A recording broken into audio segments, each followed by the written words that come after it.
Now we're on to our program for today. We are fortunate in Independence to have the professional leadership in the city manager's office. For the past 7 years, Zach Walker has navigated through budget challenges, changes in city council members, and a pandemic on top of that. We can truly say Independence is in a better place now than when he started. Today, Zach is going to share a vision for the future of Independence. Please welcome Independence City Manager Zach Walker.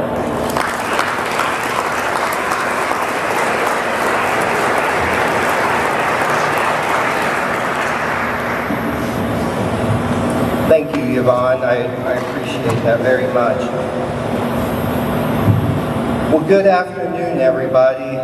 It is an absolute honor to be addressing this crowd on this magnificent day in our city's history. How awesome is it to finally be sitting in a building in the Little Blue Valley and not staring at a bean field? How awesome is that?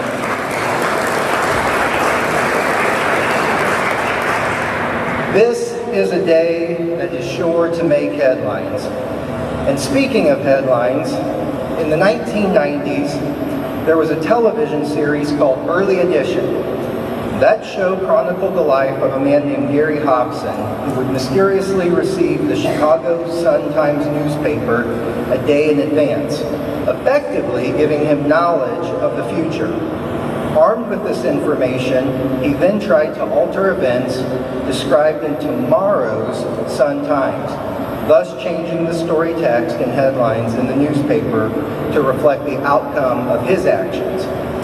Now, I recalled that show the other day while I was reading our local newspaper, The Examiner, and I came across this blip. Think how many jobs will be available if industry blooms like many believe it will in the Little Blue Valley. Then maybe 86% of our workforce could work here instead of out of town. Maybe they'll no longer spend 2 hours on the road each day driving to and from work. Shouldn't all this industry be in your city and not someone else's? Industry will locate in the Little Blue Valley, and it will stimulate other development. All of this means jobs. There may be a job for you in the Little Blue Valley someday. Now, as I read that, I thought to myself, my goodness, it was Jeff Fox that was sending those articles to Gary Hobson all those years ago. But alas, my hopes at solving this childhood mystery were dashed when I realized that I was actually reading the Days Gone By column that Jeff runs each Saturday in the paper. So while this article could have been printed in tomorrow's paper to commemorate the historic ribbon cutting we witnessed today, this actually ran 50 years ago in November 1972. Now, it's worth laughing at the time that has passed since this vision for the Little Blue Valley was first presented and are gathering to mark progress today. But it should also serve as a sobering reminder that progress doesn't just happen. Our native son, President Harry Truman, said, "Progress occurs when courageous, skilled leaders seize the opportunity to change things for the better." I would add to the President's remarks that it also requires clarity of vision, sustained dedication, and an optimistic attitude. Rest assured, we bear the fruit today of the seeds sown and cultivated by decades of elected, appointed, and civic leaders. Each of us are now the torchbearers for the next chapter in the city's great history. I stand before you today more confident than ever that ours is a community of courageous, skilled leaders who are seizing the opportunity to change things for the better. This council, this Chamber of Commerce, and this community are aligned and achieving critically important results. The completion of the city's first tourism master plan, the development of the fire department's community risk assessment to guide the remodeling or renovation of our existing stations, and a $12 million investment in our police technology, including the long-desired implementation of body-worn cameras, all demonstrate the kind of progress that can be made when our governing body establishes a clear vision, when staff is empowered to implement this vision and the community rallies to silence a vocal minority that would have progress delayed and dreams deferred. Case in point, in my remarks to this group last year, I laid out 4 critical needs that must be addressed if independence is to succeed. Now, while it would be premature to declare any of these 4 items fully met, the progress we've made in the last year in each area is worth noting. First, I stated the urgency to address the needs of the unhoused in our city as a moral imperative. While the causes of shelter insecurity are many and varied, the consequences are usually the same: exposure to the weather, social isolation, unstable diet, poor medical care, criminal activity, and victimization. While we haven't solved these challenges, we've certainly taken positive steps in the last year. The Rotary Club of Independence is supporting Community Services League and the Good Shepherd Community of Christ Church in their partnership to create a drop-in center. Successful models show that persons leaving homelessness need wraparound services and someone to walk alongside them in their journey. A drop-in center welcomes persons living without a permanent home and provides services like laundry, meals, and showering capabilities, along with mental and physical health services, dental and vision programs, a place to receive mail, and many other opportunities. For change to occur, there must be trust. CSL and our other community partners form the frontline team to help build positive relationships among our unhoused neighbors and are making significant change in the community.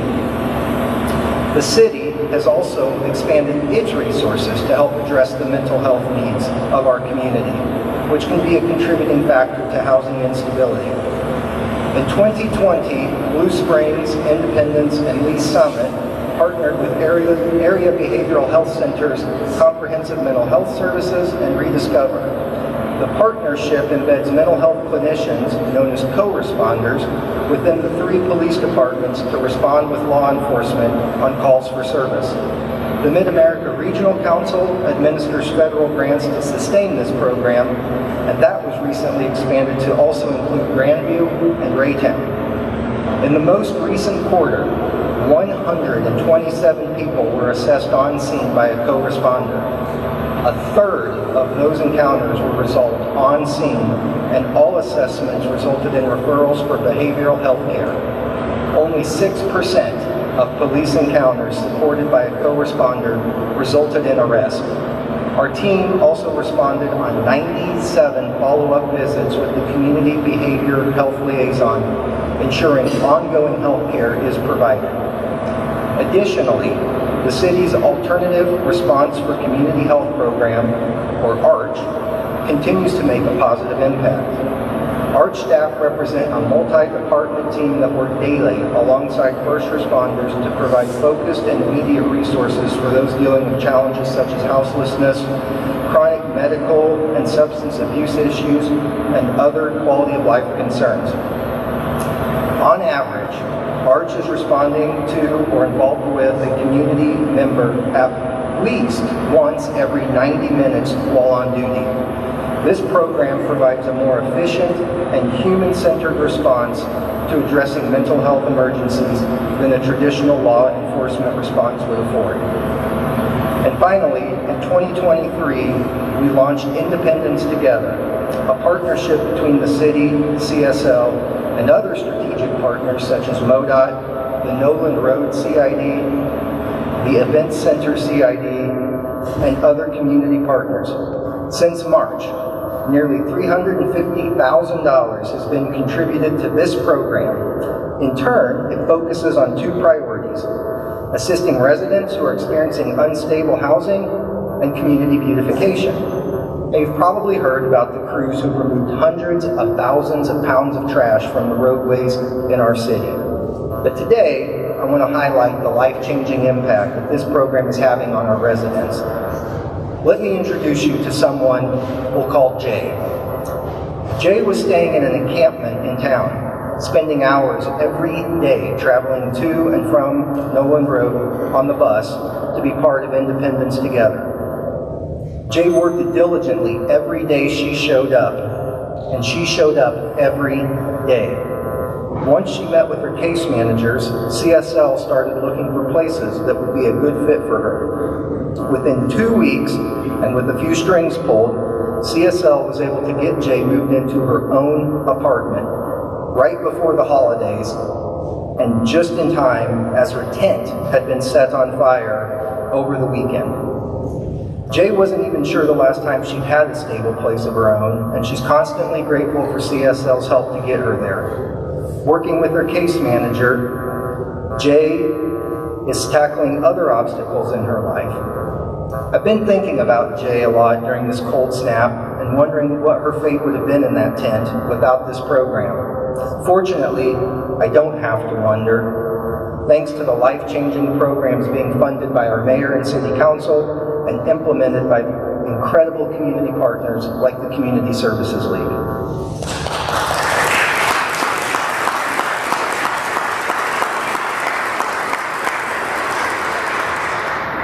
Second, I shared the need to determine the future of the electric utility. As I've said before, Independence Power and Light finds itself at a crossroads, and decisions are needed regarding the future for the publicly owned utility. The council took a major step in that direction last April when they directed staff to engage a consultant to evaluate all options regarding the future ownership of Power and Light. Council furthered that process in November when they authorized an agreement with a firm to conduct 2 independent studies. One study will develop a 20-year strategic plan and assume continued public ownership, while the other study will provide a cost-benefit analysis of privatizing the electric utility. The studies are scheduled to be completed this July, and with a public vote to determine the desired outcome. While much remains unknown, 2 things are clear. This is a decision that will be made entirely by the community, and this is a decision that will be subject to formal review and approval by multiple regulatory agencies. Nothing about this community-driven process will be hasty. Third, I mentioned that we have to get serious about stabilizing the city finances. While our financial challenges are far from fixed, there's a great deal of evidence demonstrating responsible financial management. We've reduced the total number of tax increment finance projects by 44%, dropping them from 18 to 10, including 8 in the last 5 years alone. This means increased revenues for our partners like the school districts and the Mid-Continent Public Library. This past year, we reduced the total amount of TIF debt by over $82 million, a 33% decrease. We've also eliminated all general fund subsidies for TIF projects, ensuring taxpayer dollars support basic services and not private development.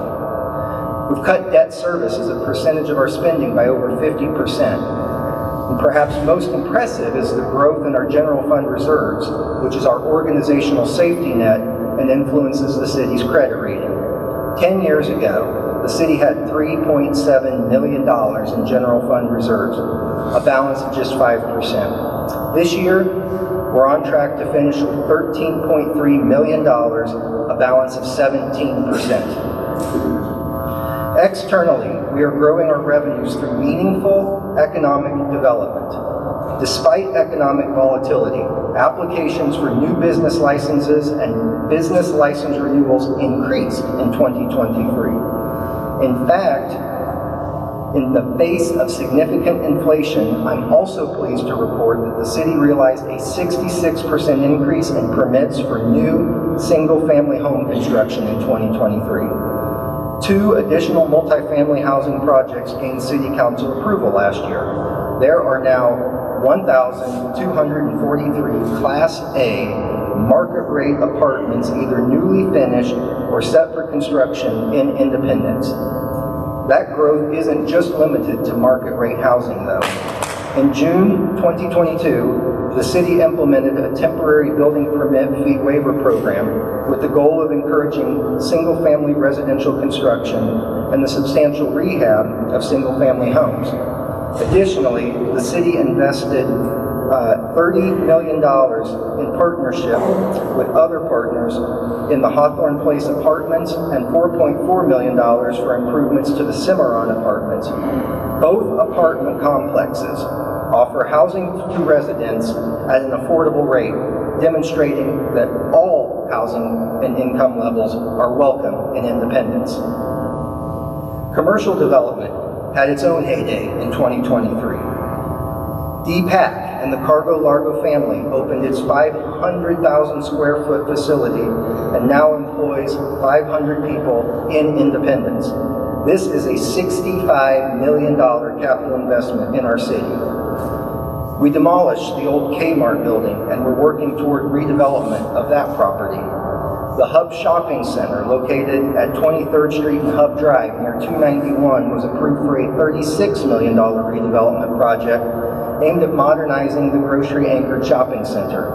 The announcement of Google Fiber, the impending completion of the East Independence Library, and the groundbreaking of the Square Streetscape and Truman Connected projects provide the amenities needed to attract additional growth for our community.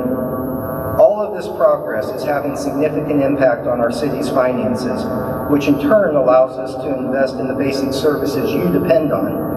The city has seen an annual growth rate of 4.2% in the economy since October. The use tax has collected more than 45% in new revenue since last year, and the city has received more than $120,000 in the first two collection periods of the marijuana sales tax that went into effect October 1st. It is estimated that the first 12 months of collections will result in $1 million annually in the marijuana sales tax fund. Party on, Independence. Our progress is historic and potentially life-altering, but these successes only elevate the urgency of the fourth challenge I issued last year, which is to invest in public infrastructure that everyone in our community uses. As we sit in this beautiful new building today, we look upon a city that has over $1 billion of deferred needs for critical assets like streets, sidewalks, parks, and facilities. Knowing the magnitude of these needs, the City Council spent the better part of 2023 evaluating strategies to maximize our infrastructure investment and do the greatest good for the greatest number over the long haul. Most cities surrounding Independence, and many more across the state, have used a tool called a general obligation bond to maintain and enhance the infrastructure in their communities. The examples go back decades. All of these were done with community growth and betterment in mind. If we want to look like our peer cities, have the quality of life afforded by our peer cities, and grow like our peer cities, we must invest in ourselves like our peer cities. To be clear, of the 18 cities in Jackson County, only 7 have a lower tax levy than the City of Independence, and most of those are the smallest communities with less complex municipal services and community needs. If that's not sobering enough, consider that the U.S. Census Bureau estimates that since 2020, Independence has the third highest population loss among cities in Missouri, trailing only St. Louis and St. Joseph. While we have $1 billion in need, we are limited by state law in how much we can borrow at any one time. To that end, the Council has started the conversation with a preliminary plan that would invest $250 million in the following citywide needs. $60 million would be used to reconstruct 370 lane miles of streets, which represents 20% of the total lane miles in the city. Simply put, we must avoid costly, unplanned, and dangerous road closures. $15 million will be allocated to repair or replace 14 bridges across the city. We have 4 bridges in our city today that are closed because they are unsafe to drive across. One of these bridges has now been closed for over 5 years. We have 10 additional bridges that must be fixed within the next 7 years, or they too will have to be closed. If you're one of the residents or businesses impacted by one of these closures, you know how problematic this is. Having to close more than 10 bridges in the next 7 years will only widen the magnitude of the problem for those negatively impacted by our inaction. $20 million would be dedicated to addressing curbs and sidewalks. That could address either $66 million of curbs or $175 million of sidewalks. Our current thinking is to complete our Sidewalks to Schools program. This is especially important as we seek to promote livable neighborhoods that give our kids safe, walkable access to school. The program would also address the worst section of curbs in our city, as well as crumbling medians in our commercial corridors. This also begins to transition curb replacement responsibilities from property owners, so curbs are done effectively, efficiently, and uniformly. $10 million is proposed for addressing long-deferred maintenance of city-owned historic sites to help ensure the existence for future generations to enjoy. Yes, these sites can help boost tourism by attracting visitors who are interested in exploring our city. But it goes much deeper than just dollars and cents. Our historic assets are what make Independence special. They are core to our identity as a community. If we lose them, we lose the bridge between our past and our future that we can never recover. By preserving these sites, Independence can maintain a unique identity that distinguishes us from other places and contributes to a shared sense of belonging among our residents. Now, we currently have an expansive scope in our park system that includes 50 parks, 43 ball fields, and over 13 miles of trails. Right now, we're embarking on a new Parks Master Plan, but this plan allocates $20 million to fund our unmet Priority 1 needs from the 2010 Parks Master Plan, items that still remain a need 13 years later. This plan would include, but would not be limited to, projects like bike and pedestrian trails, updating playgrounds, and revitalizing many favorite community assets, like the Independence Athletic Complex and the George Owens Nature Park. All right, now, if your neighbor is taking a post-lunch nap, go ahead and wake them up, because you're going to want to hear this part. That's because $125 million of this plan is allocated toward new facilities that will transform our city and benefit all residents. Let's start by talking about a community recreation center. And to do so, we need to travel back to 2002 when the Parks Master Plan recommended a new rec facility. It's not hard to see why, as the Sermon Center was built to serve as the city's first power plant and was only later retrofitted into a community center. While highly utilized, that facility lacks the modern amenities of today's community center. This plan is 21 years old, and as I'm fond of saying, it is now legally of the age to buy beer. The community desire seems clear enough, but what did the city do? Another plan. Not surprisingly, the feedback was the same. It just came with underlined, italicized, bolded words this time to emphasize the point.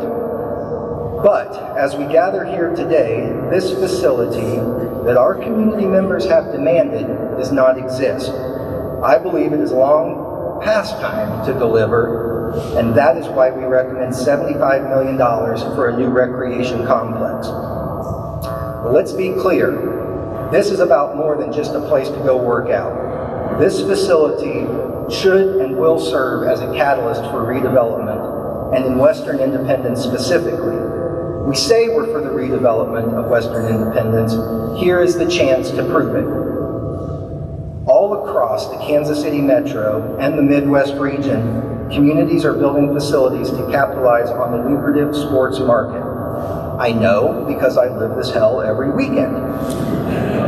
With multiple games over a weekend, there are lots of downtime moments filled with eating in restaurants, shopping in stores, and maybe imbibing an adult beverage at a local brewery. I don't know. That's also a tremendous amount of room nights at local hotels for teams traveling from out of the city. Recently, your city began working on an economic impact analysis for the Independence Square. Using geofencing technology, the study found that 1.1 million people visit the square annually. City Hall drives 0.5% of the visits to businesses on the square. That area is commanding valuable real estate that in itself is not serving as an economic engine for our community. We need to wildly reimagine how we use our space for better outcomes for our residents, while still preserving the core functions of governance in our downtown. So what started as a facilities conversation has become an economic development conversation. Modern economic development starts with downtown redevelopment. A downtown is a heartbeat of any city, and a strong heart is needed to maintain a healthy body. I think it's powerful that even in a city-wide survey, there was strong consensus about our downtown. Over 90% of residents in our last citizen survey said maintenance and preservation of the Independence Square is a priority. So how do we go about making better use of our space while also addressing our facility needs? Let me show you how I think we accomplish both. When voters approved the 3% sales tax on marijuana last November, the immediate priority was designing a new justice center to replace our current police headquarters. Unfortunately, the impacts of inflation have been real. What was a $37 million project in 2018 is now estimated to cost at least $120 million, meaning construction costs for a new justice center have tripled. Pursuing that plan would mean using 1/3 of the city's maximum debt limit on just one project. Knowing all of the community-wide needs, we can't in good conscience recommend it just that. So we went back to the drawing board and we rethought our approach. After months of research and outside-the-box thinking, we developed an innovative solution to address our most urgent facility needs in a financially responsible manner, while also preparing our downtown for a transformational redevelopment project. Step one of this plan is being completed today, and if my phone buzzes over there, let me know. As the city closes on the former GEHA building located at I-70 and Jackson Drive and Little Blue Parkway, that property is slated to become the home of the Independence Power and Light and our municipal services departments, among other users. They will relocate from the current Independence Utility Center located at 23rd and R.D. Mize Roads. That award-winning, LEED Platinum certified 7-year-old building will become part of the Justice Center campus and will house many of the employees that currently work at the police headquarters. Now, if you watched the council meeting back on January 2nd, you probably saw some folks who questioned the logic of that transaction, and that made sense. But if you'll allow me, I'll share why I think the approach that we're taking on public facilities has multiple benefits. First, we've created a tremendous redevelopment opportunity for Western Independence. Here is how the area looks today. You can see there are lots of surface parking lots and antiquated buildings, all of which are tax exempt and aren't generating economic activity for our historic business district or the neighborhood around it. By relocating the police facility and closing the Sermon Center, we've opened up 9 to 11 acres of land within the downtown area.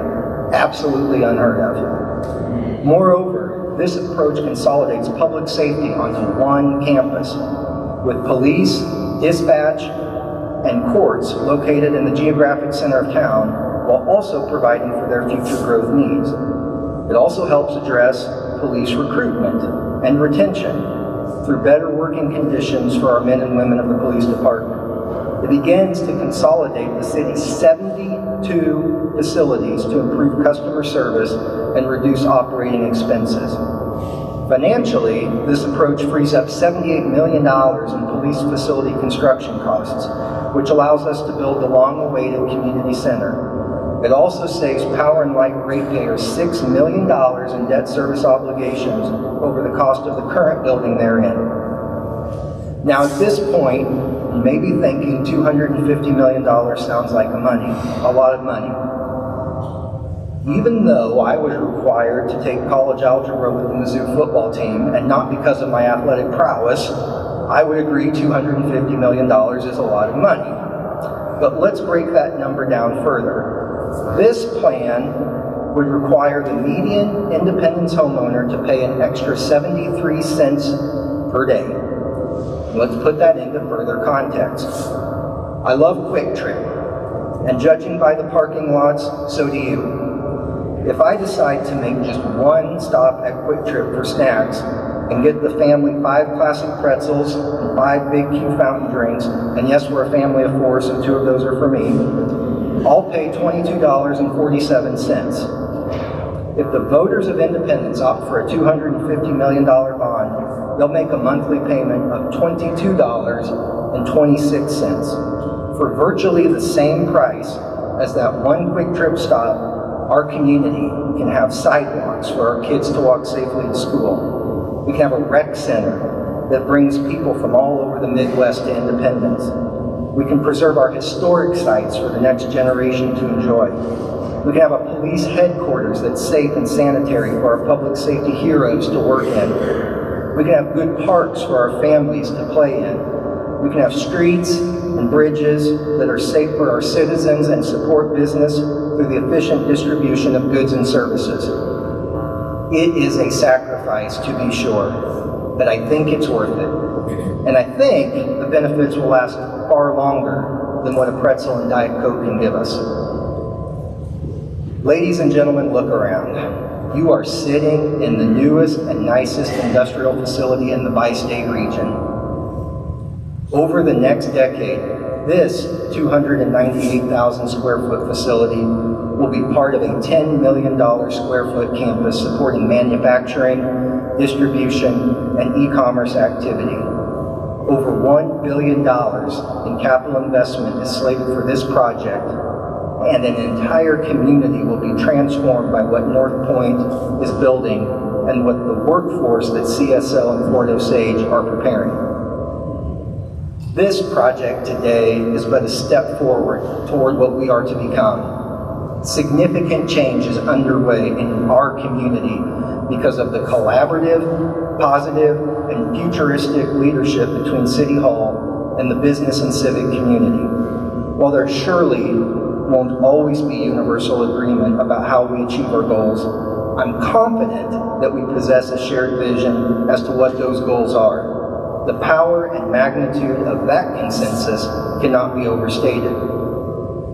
There's a quote that's been making the rounds of late from tennis great and social activist Billie Jean King that's really reflective of this moment in time. Pressure is a privilege. And while I love that quote, I would also add to that this insight from Olympic gold medalist Michael Johnson. Pressure is nothing more than the shadow of great opportunity. Because of our collective efforts to date, we now stand in the shadow of great opportunity. And the matter of how we choose to respond to that opportunity is exclusively for us to decide. We are firmly in control of our destiny as a community.